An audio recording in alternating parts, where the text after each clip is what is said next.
Welcome to this edition of the Claude Shirati Show. I'm Claude Shirati, and thank you very much for watching. I've got a guest with me tonight.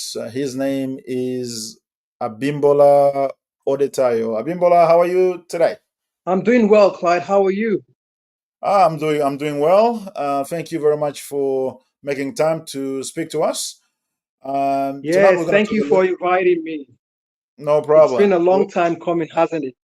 Absolutely, we sort of planned for to have you on the show for quite some time, and today we're glad that finally it is possible and it is happening. So we'll talk about you as an entrepreneur. We'll also talk about your work, your research in entrepreneurship, specifically how policy can encourage or inhibit entrepreneurship in the community space. But let's start with a simple question. Please tell us a little bit more about yourself so we know who you are. So like you said, my name is Abimbola Odetayo. I guess the most important thing that I would want anyone to know about me is that I'm a faith-driven entrepreneur. What do I mean by that? I believe in the creator of heaven and earth and the gifts that he has given each and every one of us to serve humanity. And so everything that I say or do flows from that foundation.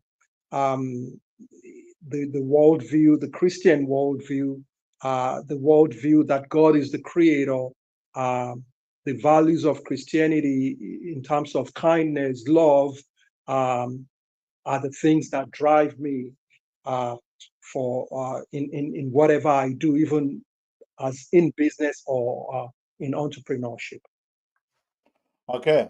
Well, that is very good. Now, how do you then, I suppose, balance the faith? Because business is business, faith is faith. Do the two always go together, or how do you balance that?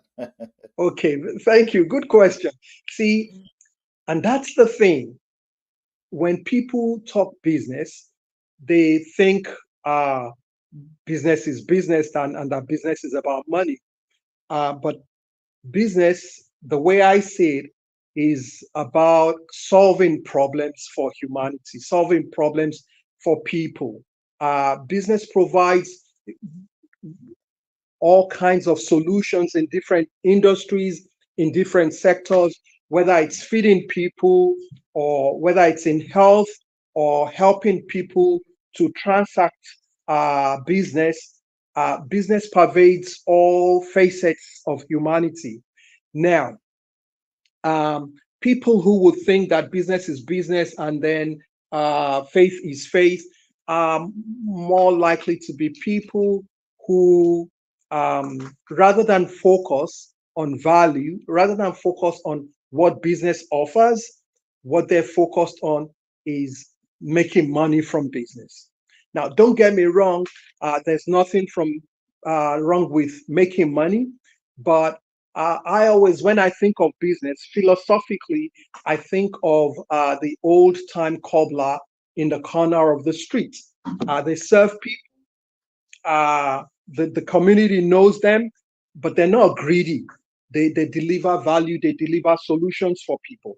And that's what personally I believe that everyone in business should have in mind. It's first ask yourself, what solutions are you delivering? What are you offering the people? And then the money will come later when the people are pleased with what you're offering.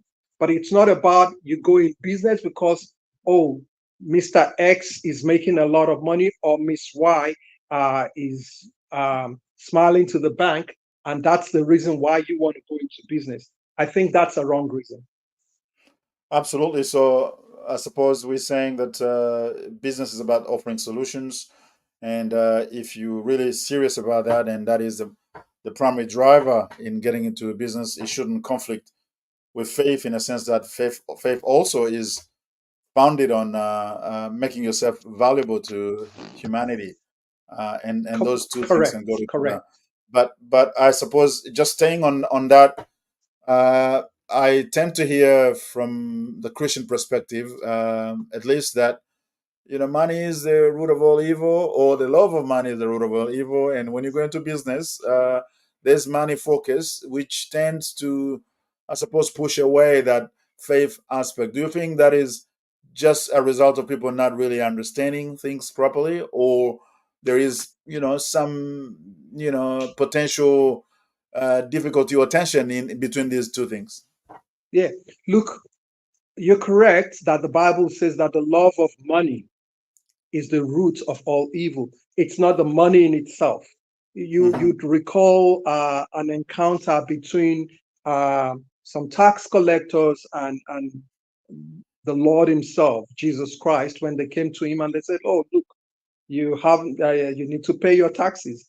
And He sent one of His disciples. He said, "Go and go to a particular place that a fish would come up with a coin, take the coin and pay it to these people." And so you use money. Money is, from my perspective, and from the point of view of a Christian, money serves us.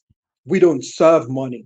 We use money for things that we want to do. We use money for transactions, as a store of value, as a medium of exchange, as a unit of account. That's the purpose of money.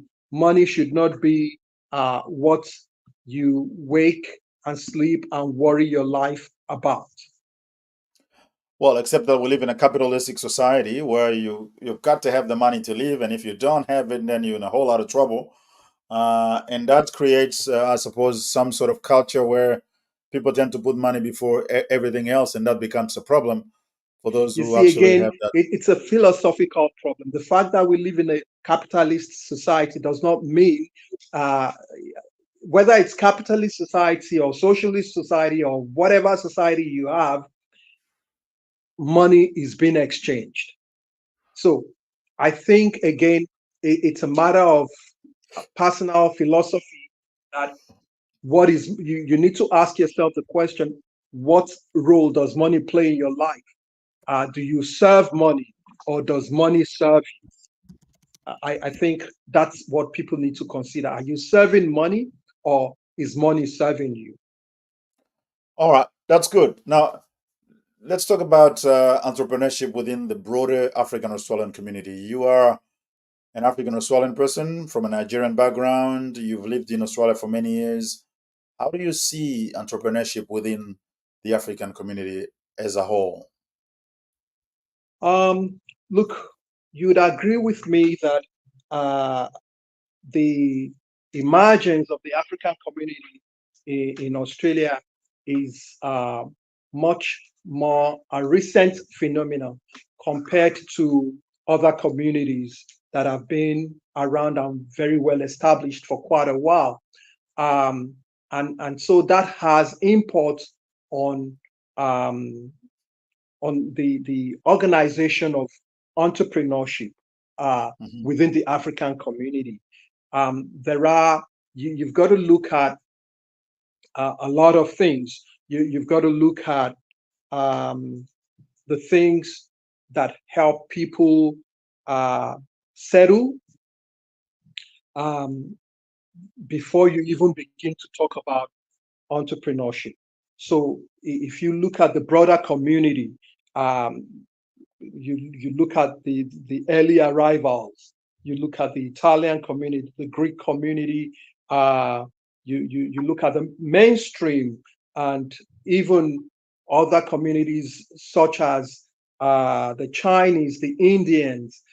These people have arrived Australia quite a while back, before the emergence of the African community. And what that means is that whether we like it or not, the fact is that they have a head start in terms of being settled, being organized for business, and having an advantage. That's a given that we have to accept.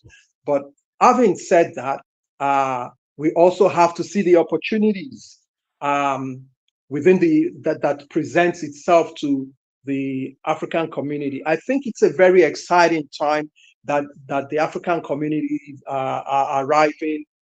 in Australia. Exciting times because this is the digital age, at the age of the internet, where things where we've become a very globally connected people, and the new innovative technologies are arriving every time. Last year, we were talking, maybe early last year, we'll be talking about blockchain solutions. Now everyone is talking AI. Prior to the blockchain solutions, we were talking about Internet of Things, cloud computing, virtual reality, augmented reality. And so all these technologies present a very good opportunity for the African community and even anyone who is considering entrepreneurship. So in terms of what is happening, then we've got to think about how people respond to both the challenges and the opportunities. And that's what's important. So communities have to organize themselves to take advantage of the technological innovations that we have, and rightly position themselves as individuals within the space that we're talking about. And do you think then that as a community, we are properly organized to be able to, I suppose, leverage on these opportunities that are available not just on the technological front, but in many other settings Okay, as a community compared to the other communities that have arrived in Australia before and others that are even coming after us? Because, for example, the Indian community has only started really migrating en masse more recently. which Uh, community did you say? Sorry. the Indian, the Indian. No, they've been here well in advance before us. No, I'm talking about the numbers. The numbers exponentially increased more recently Okay. compared to Evidence suggests that yeah. the Indians are being settled in Australia well in advance of African communities. And even when you talk of numbers, Indians would rank among the majorities of the minority communities. So the Indians and the Chinese. But let's put that aside for a moment Yes, and sure. stay on what you are talking about. I Yes. should comment. I should commend the efforts of people like yourself. I watch from the backstage, and I see what guys like yourself are doing. I want to commend you for the efforts you're making in terms of the way you're organizing people, giving awards to entrepreneurs and going from one state to another. That's part of the things that need to be uh, done. So I commend you for that. And there are other people that are engaging in similar activities. For instance, you're aware of our club, the Australian Nigerian Business Club, which I lead with some other people. So part of that is to get ourselves together and organize ourselves so that we can leverage uh, the opportunities that coming to Australia has presented to us. So when you there are several opportunities that you have to consider beyond what I have already talked about, which is the technological innovations. We also find that being an Australian, as for myself, puts me at particular advantage in terms of resources, in terms of resources that otherwise might not have been available. So again, we're lucky to be part of this society, and we should take advantage of that. Um, and I think the African community, they're up to the task in that regards. Let me say that we have a lot of human capital within the African community. As of the last census, it is evident that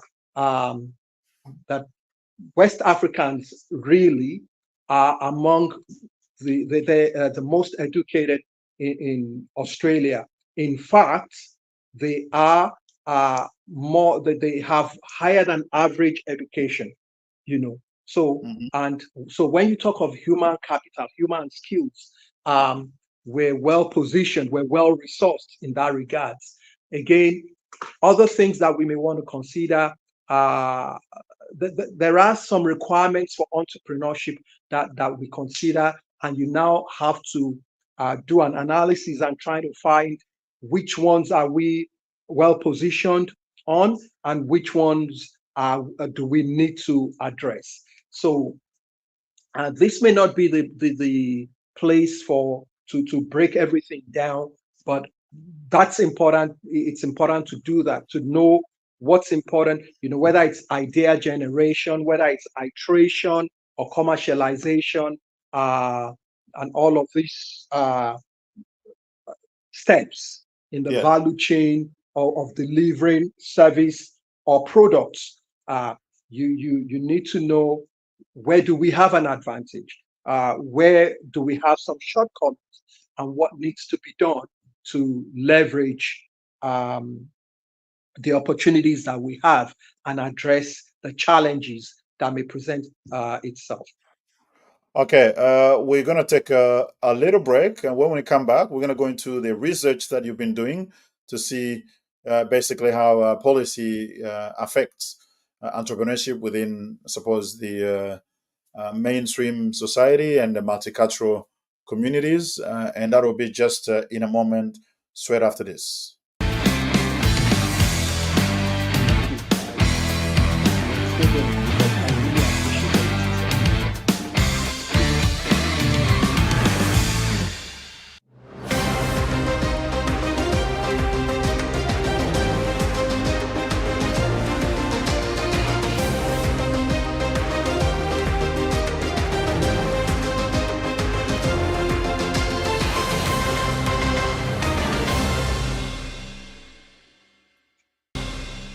All right, if you're watching, we're talking business, we're talking entrepreneurship.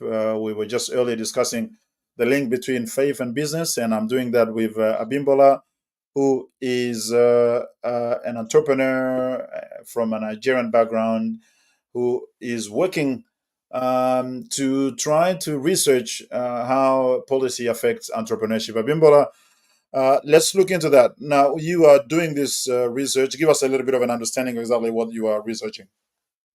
Okay, so this research is mainly focused on researching how policy influences entrepreneurship within a specific community, which is the requirement of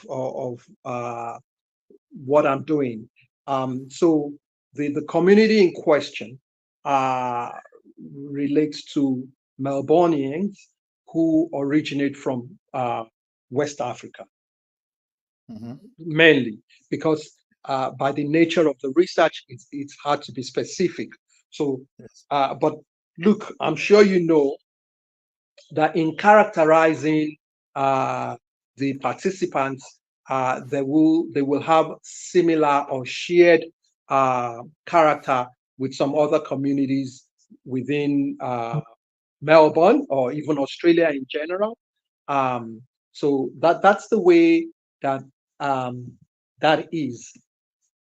Now, um, what So, was the other thing you well, said? basically, yeah, so first we wanted to understand the parameters of the research. And when you say the West African communities, can you define more of that? We're talking about the Nigerian, the Senegalese, or the Liberian, No, all of so that, or uh, mainly Anglophone West Africa, okay.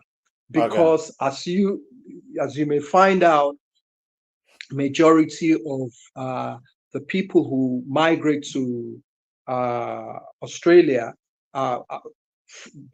from what we have, the statistics that we have, they're majorly from Anglophone West Africa. You know, um, uh, to digress, you may find that a lot of Francophonic West Africans have more interest in going to places like France, because of the language advantage. So, Yes. like I said, specifically, it's mainly people from Nigeria, people from Ghana, people from Sierra Leone, people from Liberia. That's the cohort that we're looking at. And so, and from what we have seen so far, I think I should put a caveat at this juncture. Yes. The caveat is the research is not concluded. So there are Yes. certain things that are unfolding. There are certain things that we will find eventually. So that it's important to make that clear. Yeah. All right. So From some of the things that we have seen, we have seen that people, even anecdotal evidence will point to this, that people who migrate to Australia, some come on humanitarian visa, some migrate on the basis of high skilled visa, some are refugees, and so you have a mix of um, cohorts, as you may, and that has different input to one, how well positioned they are for entrepreneurship, how resourced they are, how how willing, or what is their propensity to uptake entrepreneurship. So that's okay. basically the general foundation. And you've indicated obviously that you were still the research is still not completed, but I don't know if you're in a position to share some trends with regards to what you are finding, and actually even before that, what actually motivated that research? Was there a particular situation that led to you choosing that, or is just academic interest and nothing else? Okay, so several things. I'm very inquisitive. Like I said, um, everything that I do flows from my faith background, believing that God created all things. And so I ask questions. I know there is a purpose for everything that God has created. And I also bring that into what I do. So I ask questions of the things that I see around me. I have, in terms of engaging in entrepreneurship, I was introduced to entrepreneurship by my mom, who, by God's grace, is still alive and doing well. As a growing child, she had a business. All what we see today, I've shared this to an MBA class in the past, and I may just touch on that very briefly. The kind of things that we're seeing, the technology innovation that we're seeing in terms of buy now, pay later. I can tell you very gladly that my mom had done that like 40 years ago in terms of having a group of customers that she sells things to.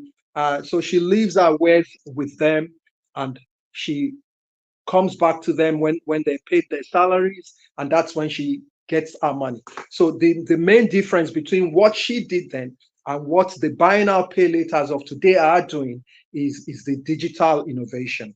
Mm, While she did has using brick and mortar, going to places, driving around, uh, digital innovation has made things less cumbersome. Um, so, so having said that, we come back to how things are presently, how I came to take up that research. I look around me, I ask questions. Um, Questions in terms of economic participation of my participants, in terms of economic participation of Melbournians where I live, who came from West Africa. You would find both anecdotal evidence and facts and figures from the Australian Bureau of Statistics show that they are low on economic participation in terms of having gainful employment, having full-time employment. So you may find the challenges of seasonal employment or unemployment. You may find the challenges of underemployment. You may find the challenges of completely not being employed within these communities. And so I started thinking and asking questions of what can we do? We've done a lot with the job networks. The job networks have been there for a long time, but there's still, yes, you have to give credit to whom credit is due. The job networks, they've tried their own strategies. They help people. They've helped people gain work in various ways. But the thing is, as the problems persist, we must look for new and innovative ways of solving the problem. Like I told you from the get-go, that business is about solving problem. So what are some ways by which we can reduce the burden of lack of economic participation? And I argue that it is important to promote entrepreneurship within this community, because when you do that, what it means is that you're not only it's not only going to get the individual who is directly involved in the entrepreneurship work, it will also have a flow on a multiplier effect.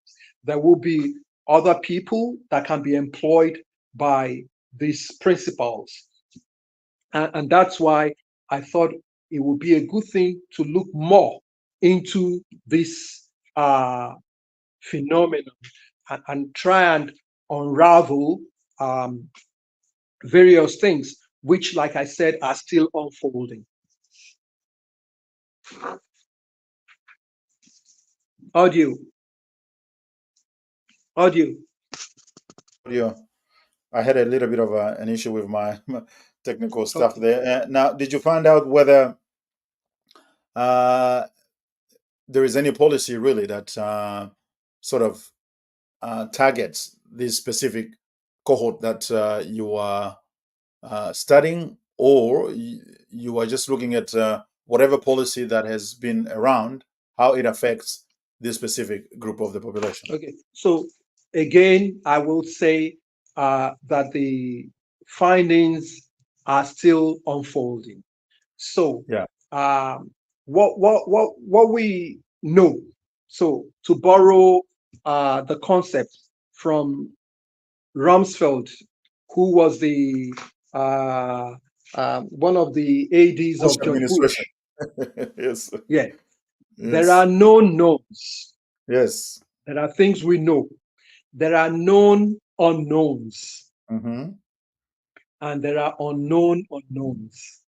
So Yes. there are various things. The things that we know is that uh, some of them I've already touched on tonight.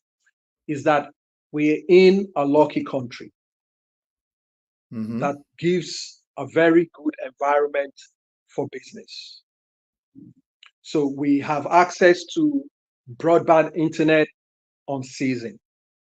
You could determine where you're going and know what time you're arriving without the fear of heavy traffic, unless you're traveling at a wrong time, which is, you know what I mean, rush Mm-hmm. hour. But you see, some of these things, this infrastructure, this they help the entrepreneur, Mm. and we're lucky that we have that. You know, I'm not. I don't want to go into the intellectual part of this discourse, uh, Mm. but it is an advantage that you have an environment that enables business. So, having said that, there are other things that need to be addressed, uh, that we're looking at, that we're trying to unravel. And we're having discussions with the appropriate authorities, and the appropriate people And I want you to know this.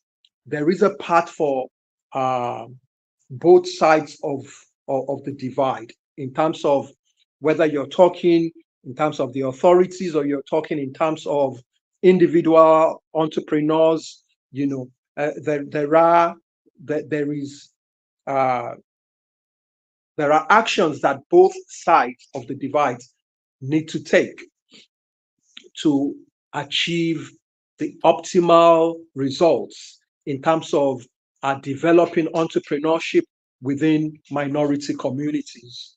Mhm. Um, so I don't know if that helps or if there Yeah. is any other thing No, no, that you want me to touch on further. that's fine. I understand.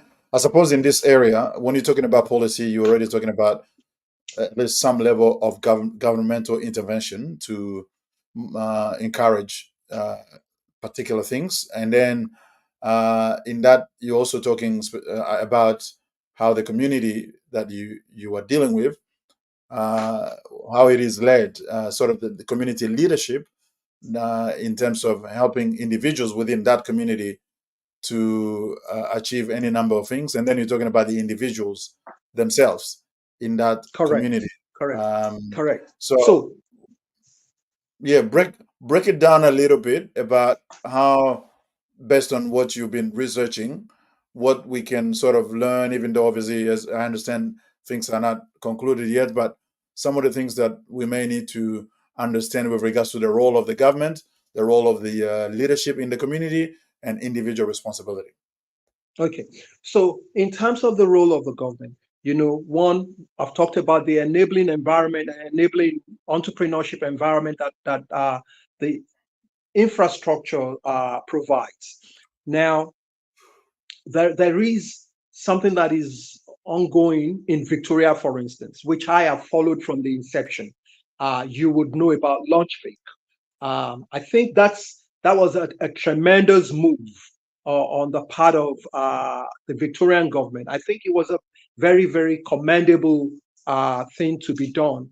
Um, you would see how that has grown entrepreneurship within the space of time from 2016 till date. How technology entrepreneurship in particular, talk of fintechs, health techs, sports tech, and all of these areas, how they've been further developed. So if you're addressing entrepreneurship within a minority community, um, one thing that is certain is that one size does not fit all. So you have to look at peculiar challenges facing these communities, which one of which I alluded to at the beginning of this interview, which is the fact that they are new in the environment, they're emerging as compared with other well-established communities. So that needs to be taken into consideration. The fact that they're newer communities and they would have peculiar challenges, and you've got to understand what these challenges are. Uh, Again, I'll talk about whether it's challenges of financial capital, challenges um, of maybe what I'll call symbolic capital. We've talked about human capital already. Then challenges of social capital, where there is a great deal of uh, gap, you know, as we may see. The social capital uh, is very, very important. Having social capital is very, very important to the entrepreneur because it would determine a number of things. Some of those things will be your market size, acceptability of your service, acceptability of your products, and other things. So these are some of the areas where policy intervention is needed Mm. when it concerns particular minority communities. And those are still things that we're unraveling and looking deeper into to arrive at what would be an appropriate model to use in terms of progressing entrepreneurship within these minority communities. Okay, we'll take another short break and we'll be back and continue the conversation. Does anyone have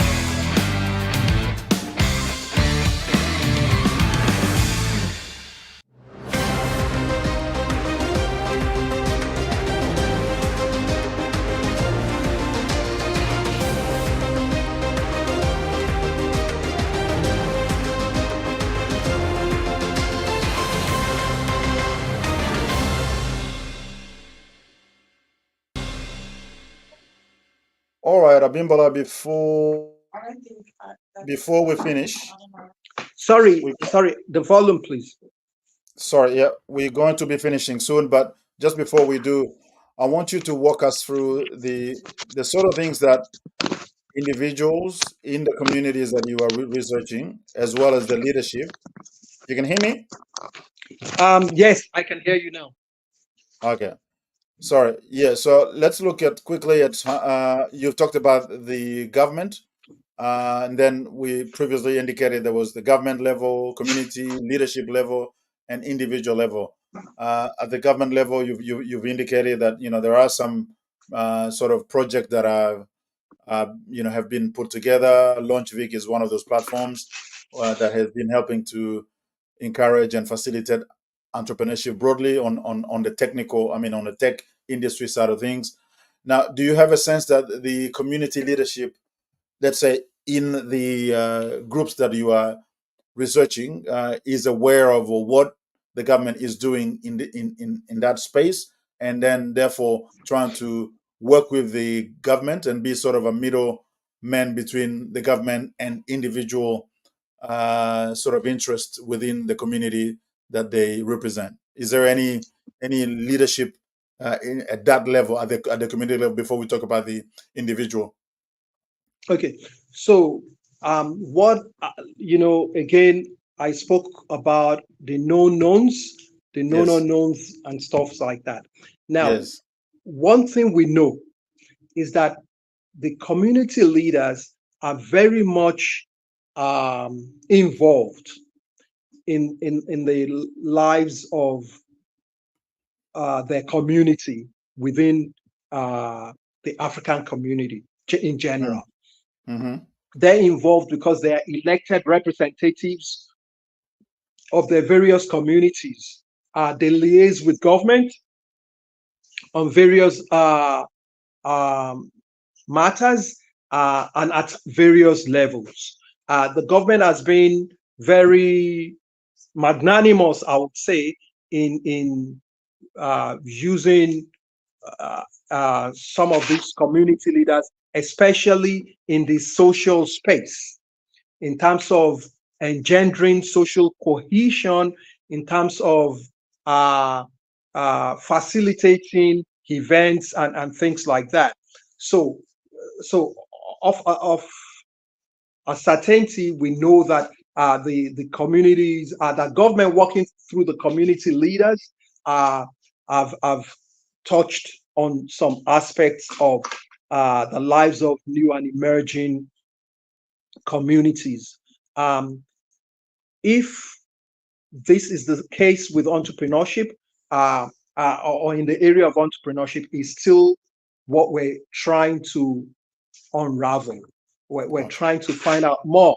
For instance, we know that there are community leaders that also double as entrepreneurs. You know what Africans are like. Yes. The spirit of entrepreneurship is almost in every African. They're holding a job on the side. They have a side also.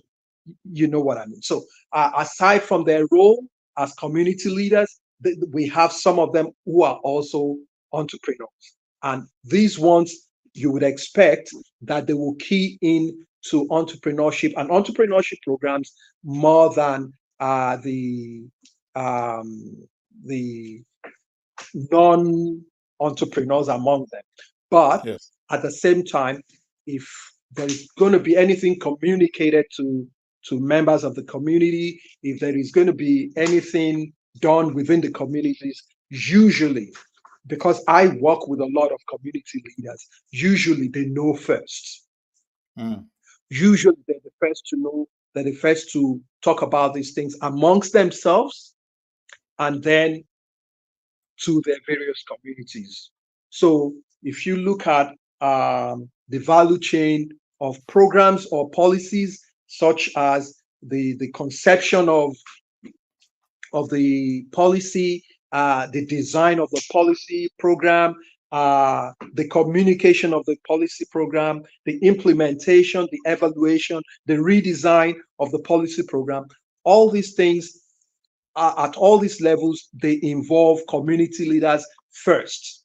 I have seen this happen in Victoria, and that's a great thing. That's a great thing that government recognizes their efforts in that regard.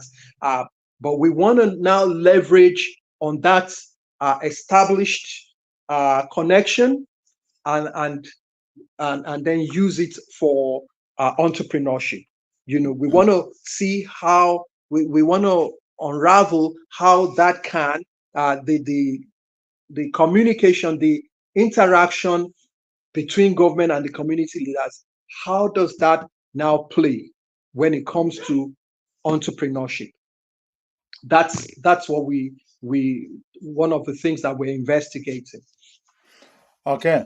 We're getting close to the end of this particular episode of the Cloud Shirati Show. Abimbola, before we finish, I suppose we might want to just ask you some of your insights with regards to what, as a community, as Africans in the Australian context, in the Victorian context, the sort of thing that we should focus on to sort of improve the not only the tech up but the successful achievement in entrepreneurship in many areas. Given that you've indicated yourself that the human capital is there, many of us are quite highly educated, and that the opportunities are there in this country, the technology and the government focus. So, what is it that, from your experience, we ought to be able to do to improve entrepreneurial success in our communities? Okay. Now, uh, I guess these are the key things that we're investigating. This is what we're asking the community themselves. We're asking the entrepreneurs. And so until the entire research is concluded, we may not be able to say these are the findings.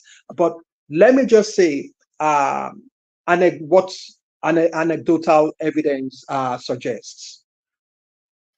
Africans are very keen entrepreneurs, very keen. Um, Africans who migrate to places like Australia, the US, France, UK, they are risk takers. They embrace risk, which is very, very important for entrepreneurs. So when you look at the whole mix, of things that are necessary, they're high up on the scale. So what we need to find out is how much have they achieved, how far have they gone, and how far could they go? Why, if they could go further, why haven't they gone further? And Mm. we can only determine this uh, through investigation, which is what we're Mhm. doing. Uh, we investigate, we speak to them, we find out what the challenges are, if any. We find out what is holding them back, if they're being held back in any way. And we are then able to come to conclusions, if you know what I mean. Okay. And that's exactly what it is.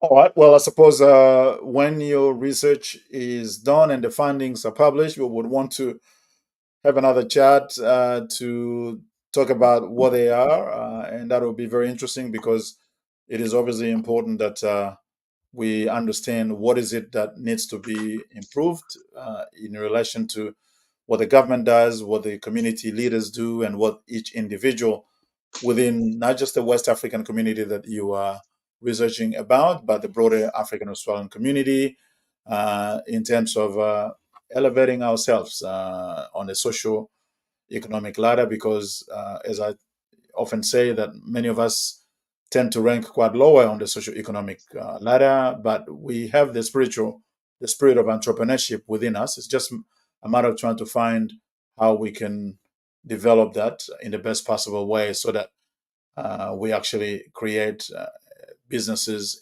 institutions that will outlive us and create that intergenerational wealth that we all desire in our community. So, Abimbola Adetayo, thank you very much for your time to the Cloud Sharadi Show. We appreciate your availability, and we hope to have you sometime soon when your research is done. Perhaps just one last word to anyone watching, and that'll be it.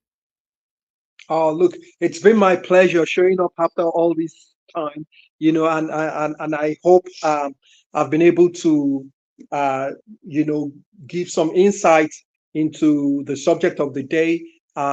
Yeah, let's keep working. Let's keep, striving to develop entrepreneurship within the African community. Okay.